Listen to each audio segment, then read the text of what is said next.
Hi friends, നിങ്ങളിപ്പോൾ കാണുന്നത് love story part 3 ആണ്. അപ്പോൾ പാർട്ട് 2 നമ്മൾ കണ്ടത് ഹീറോയുടെ അടുത്ത് നിന്ന് ഓടിപ്പോകുന്നതായിട്ടാണ്. പിന്നീട് കാണിക്കുന്നത് ഹോസ്പിറ്റലിൽ കിടക്കുന്ന ഹീറോയിൻ്റെ അച്ഛനെയാണ്. അപ്പോൾ നമ്മുടെ ഹീറോയിൻ അച്ഛൻ്റെ അടുത്ത് വന്ന് വളരെയധികം പൊട്ടിക്കരയാണ്.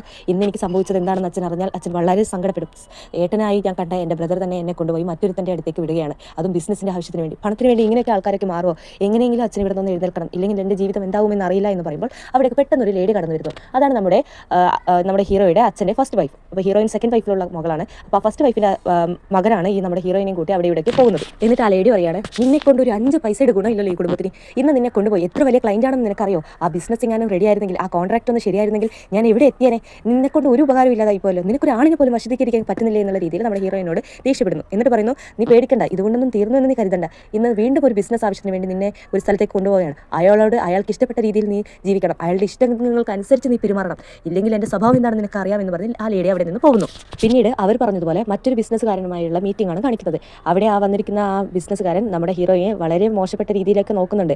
ആ സമയത്ത് നമ്മുടെ ഹീറോയുടെ ബ്രദർ പറയുന്നുണ്ട്, നീ എന്താ ഇങ്ങനെ ഇരിക്കുന്നത്? സാറിന് കുറച്ച് മദ്യമൊക്കെ ഒഴിച്ചു കൊടുക്കുന്നുള്ള രീതിയിൽ അവളോട് ദേഷ്യപ്പെടുമ്പോൾ അവൾ എഴുന്നേറ്റ് മദ്യം ഒഴിക്കുമ്പോൾ അതറിയാതെ ആ ക്ലൈൻറ്റിൻ്റെ ദേഹത്തേക്ക് വീഴുന്നു. അപ്പോൾ നമ്മുടെ ഹീറോയുടെ ബ്രദർ എഴുന്നേറ്റ് അവളോട് ദേഷ്യപ്പെടുമ്പോൾ, നിനക്ക് കണ്ണൊന്നും കണ്ടുകൂടെ എന്ന് പറയുമ്പോൾ നമ്മുടെ ക്ലൈൻറ്റ് പറയുന്നത്, വീട് ഇവളൊരു കൊച്ചു കുട്ടിയല്ലേ എന്ന് പറഞ്ഞ് നമ്മുടെ ഹീറോയുടെ കയ്യിലേക്ക് കയറി പിടിച്ചിട്ട് ഹീറോയെ നോക്കുന്നു. അപ്പോൾ നമ്മുടെ ഹീറോയിൻ പറയുന്നുണ്ട്, സാർ ഞാൻ ലൂവയാണ് സ്നേഹിക്കുന്നതെന്ന്. ലൂ എന്ന പേര് കേട്ടത് കൊണ്ട് തന്നെ ആ വന്നിരിക്കുന്ന ബിസിനസ്സുകാരൻ ചാടി എഴുന്നേൽക്കുന്നു. എന്താ നീ പറയുന്നത്? ലൂയെ സ്നേഹിക്കുന്ന പെണ്ണുമായിട്ടാണ് നീ ഇങ്ങനെ ഒരു മീറ്റിംഗ് എനിക്ക് അറേഞ്ച് ചെയ്തത്? അവൻ അറിഞ്ഞാൽ എന്ത് സംഭവിക്കുന്ന അറിയില്ലേ? നീ എന്നെ കൊലയ്ക്ക് കൊടുക്കാനാണ് നോക്കിയതെന്ന് പറഞ്ഞ് ബ്രദറിനോട് ദേഷ്യപ്പെട്ട് അവിടെ നിന്ന് ഇറങ്ങി പോകുന്നു.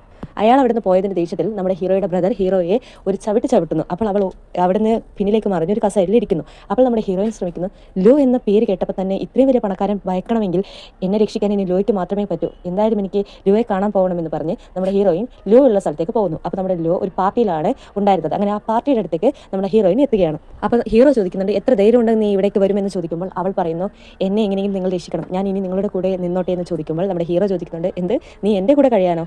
നല്ല കാര്യമെന്ന് പറയുമ്പോൾ ചുറ്റും കൂടിയിരിക്കുന്ന എല്ലാവരും ചിരിക്കുന്നു. കാരണം അവർക്കെല്ലാവർക്കും അറിയാം നമ്മുടെ ഹീറോയ്ക്ക് പെണ്ണുങ്ങളെ അങ്ങനെ ഇഷ്ടമല്ല എന്നുള്ളത്. പക്ഷേ ഹീറോയിൻ പറയുന്നുണ്ട്, അങ്ങനെയല്ല, എനിക്ക് നിങ്ങളുടെ കൂടെ കഴിഞ്ഞാലേ എനിക്ക് സേഫ്റ്റി ഉണ്ടാവുമെന്ന് പറയുമ്പോൾ അവിടെ ഉണ്ടായിരുന്ന ഒരു പയ്യൻ പറയുന്നുണ്ട്, നിങ്ങൾ വിചാരിക്കുന്ന പോലെ ഒരാളല്ലല്ലോ, അവനങ്ങനെ പെണ്ണുങ്ങൾ ഇഷ്ടമൊന്നുമല്ല, നിനക്ക് അത്രമേലും ഒരാളിൻ്റെ കൂടെയാണ് കഴിയേണ്ടതെങ്കിൽ നീ എൻ്റെ കൂടെ കഴിയുമെന്ന് പറഞ്ഞ് അവളോട് തെറ്റായ രീതിയിൽ പെരുമാറാൻ ശ്രമിച്ചിട്ട് അവളെയും അവിടെ നിന്ന് തൂക്കിയെടുത്തുകൊണ്ട് പുറത്തേക്ക് പോകാൻ ശ്രമിക്കുന്നു. അപ്പോൾ അങ്ങനെ പുറത്ത് പോകാൻ ശ്രമിക്കുന്ന സമയത്ത് നമ്മുടെ ഹീറോ പറയുന്നുണ്ട്, നീ അവളെ അവിടെ ഇറക്കി വിട് എന്ന് പറയുമ്പോൾ അവൻ ഷോക്ക് ആയിക്കൊണ്ട് അവളെ താഴെ ഇറക്കുന്നു.